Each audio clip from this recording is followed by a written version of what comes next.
course, am your host.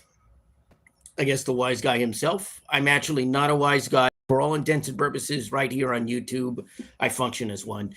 So, here with week 11 of what is known as the National Football League and the National Football League's 2025 season.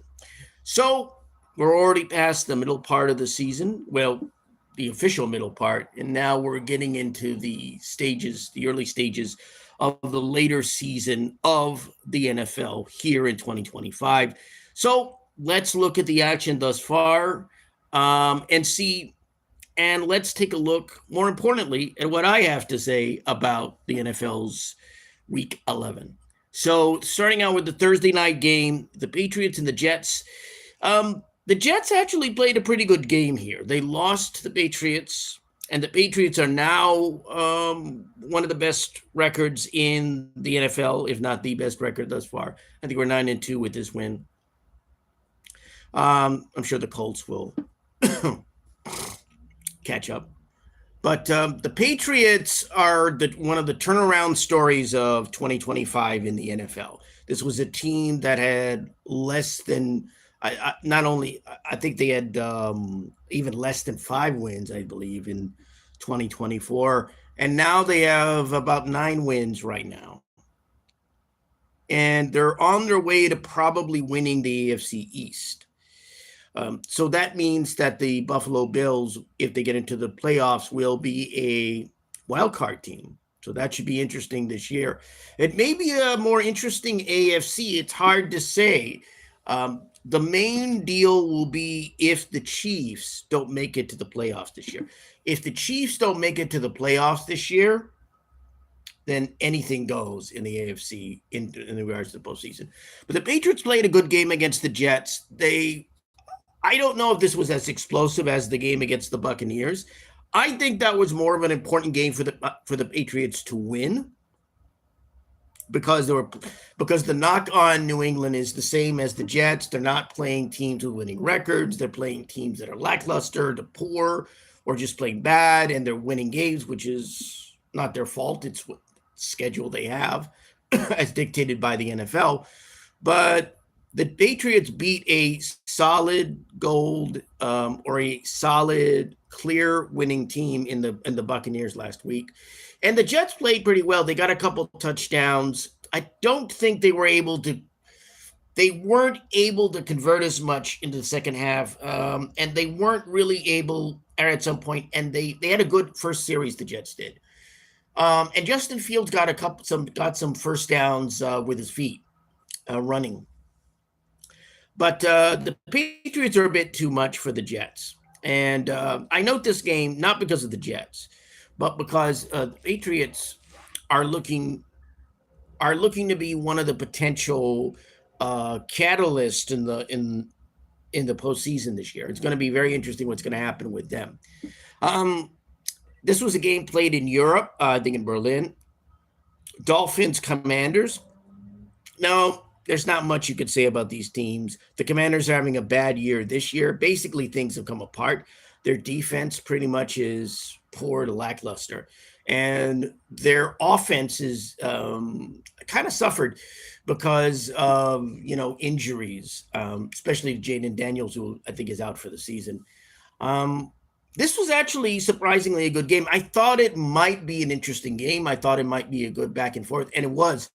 The thing about this game, which the Dolphins ended up winning, at the very end, it was kind of a seesaw game, back and forth. It was a good game. It was a really good game, actually. I think the thing that was interesting about this game was the goal line stance of the defenses here. There were times when both the Commanders and the Dolphins kept each other out of the end zone. So I think that's one of the interesting things to look at. The goal line defenses here, the end zone defense was really good, was good here. It was surprisingly good. Not just one stop, but at least 2 or 3 stops at times, at least a couple stops. So that was one of the hallmarks of this game. It's a good back and forth game.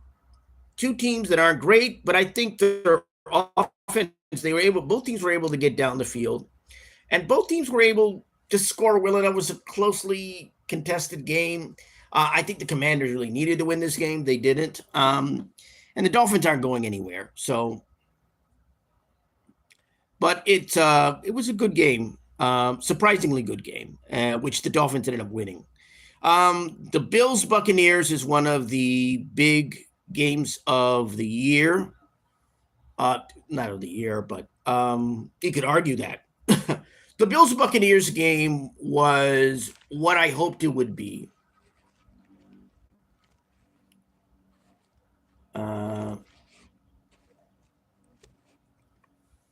The Bills Buccaneers game turned out to be precisely what it needed to be. It was a great back and forth contest, high scoring offensively. Yet these teams were both getting into the end zone. They were both ran the ball fairly well. The Bills ended up having the upper hand primarily because of some turnovers. I think one on, I think on a kickoff. I think, and the Bills got back up on their feet. They had a terrible game against Miami. They were really just Miami just cleaned their clock last week, and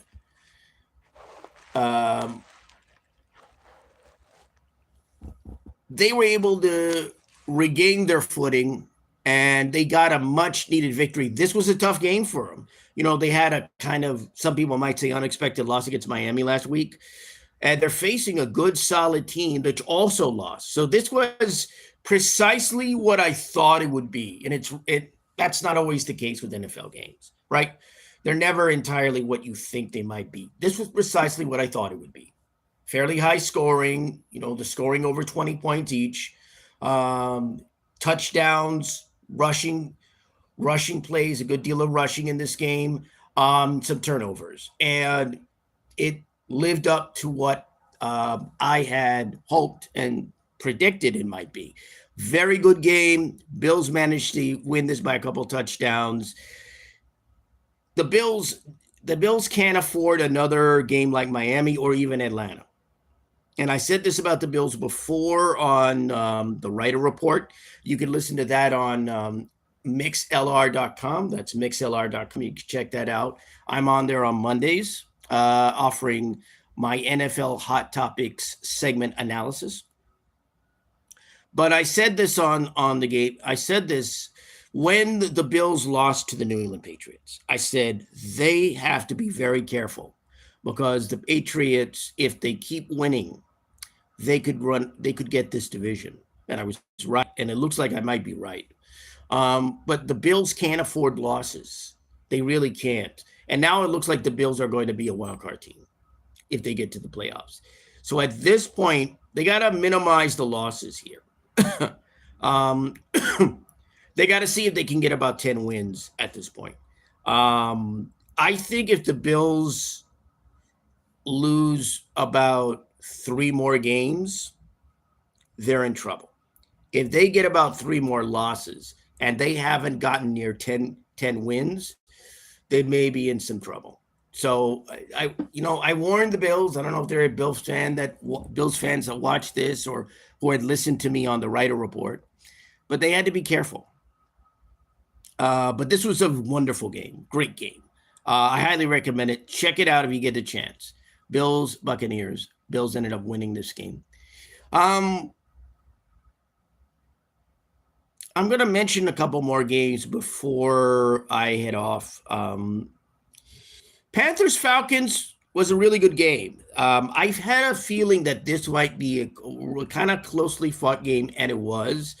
The Panthers, I think this was a big win to win it. This was a big win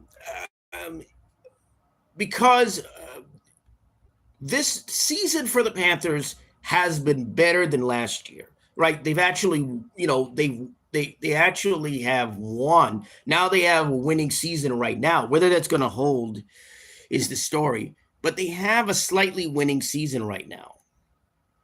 And they've managed to get over 500. So there's very solid, clear improvement with this team.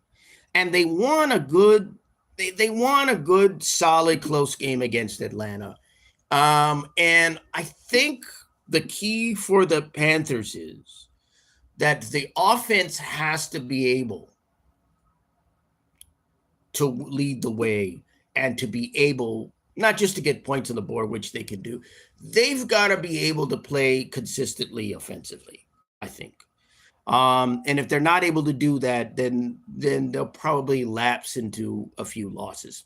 Right now, right now, the Panthers are at they're at a pivotal moment in their season. Um, it's going to be interesting to see. The problem is you don't know what team's going to show up. Are you going to have the team that beat the Packers, or are you going to have the team that got blown away? And so this team blew away the Falcons. Falcons played a much better game. They led at one point. The Panthers came back and made it a game. I think it's going to be interesting to see what the Panthers do from this game forward. I think this was a big game for them. Whether it'll be a big game, whether it'll matter in regards to the season, we'll see. But it was a big game at this point. They needed this, and we'll see what happens. Of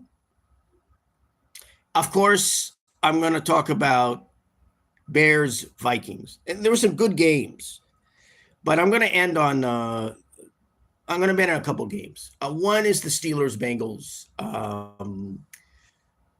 The Steelers came back, and more importantly, not only beat the Bengals and beat them decisively, but more importantly, I think the defense stepped up here, and they've done that at various times this season, but they really stepped up here and became a scoring defense. They had 2 pick sixes in this game. Now, the Steelers like to grab the ball whenever they get an opportunity and get turnovers, but they made points off turnovers in this game. And again, you can't really sleep on this Steelers defense, because this is a defense that can and will steal the ball from you, and they can and will go after your quarterback.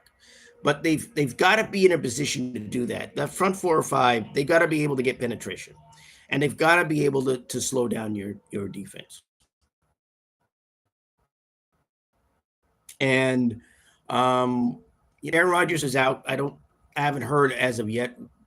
Right now, as I'm doing this, what the prognosis is in regards to his injury.